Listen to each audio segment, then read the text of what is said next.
These are just scraps of our liner leather. So I'm just going to lay that down, grab my leather shears, and just cut that out real quick, and we'll glue it up.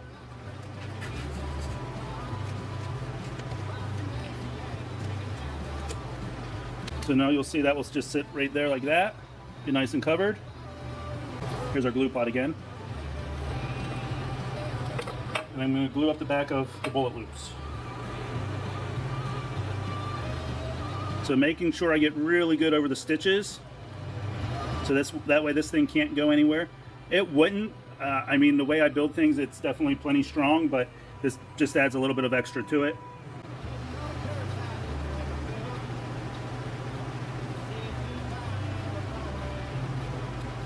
So make sure that whole piece is thoroughly covered. Like I said, I like to make sure I focus on the threads to get it all in there real good and nice. All right, that coat's on there. Looks good. So now we're going to do the same thing to this piece. We're just going to coat this real nice. Part of the reason why I cut if you notice, I cut this a little bit oversized. It allows me to glue it without needing to go all the way off the edges. In the bullet loops themselves, we'll also trim those after we get them stitched together. The two layers, there'll actually be a third layer stitched together. So once we get that all stitched together, we'll trim it. So as long as we really hit the size of that rough bullet loops, we'll be good.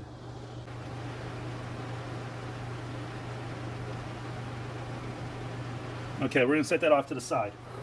Let that dry. So now what we need to do is create the slot on the back so that way it can slide onto the chest holster harness. So how we do that is use another piece of liner leather strap.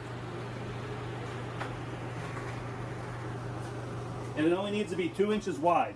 So 2 inches wide by however wide that is, which turns out to be about 1.5 inches, 1.25 inches, or yeah, about 1.5 inches.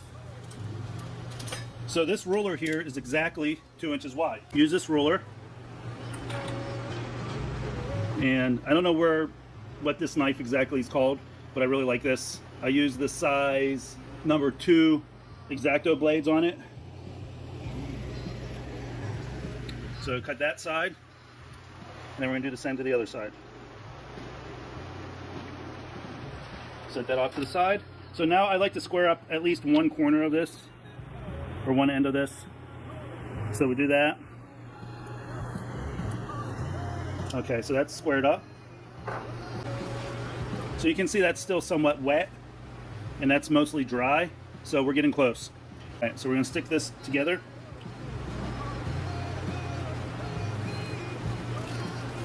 So we're going to rub that down, put some pressure on it, make sure it stays sticking.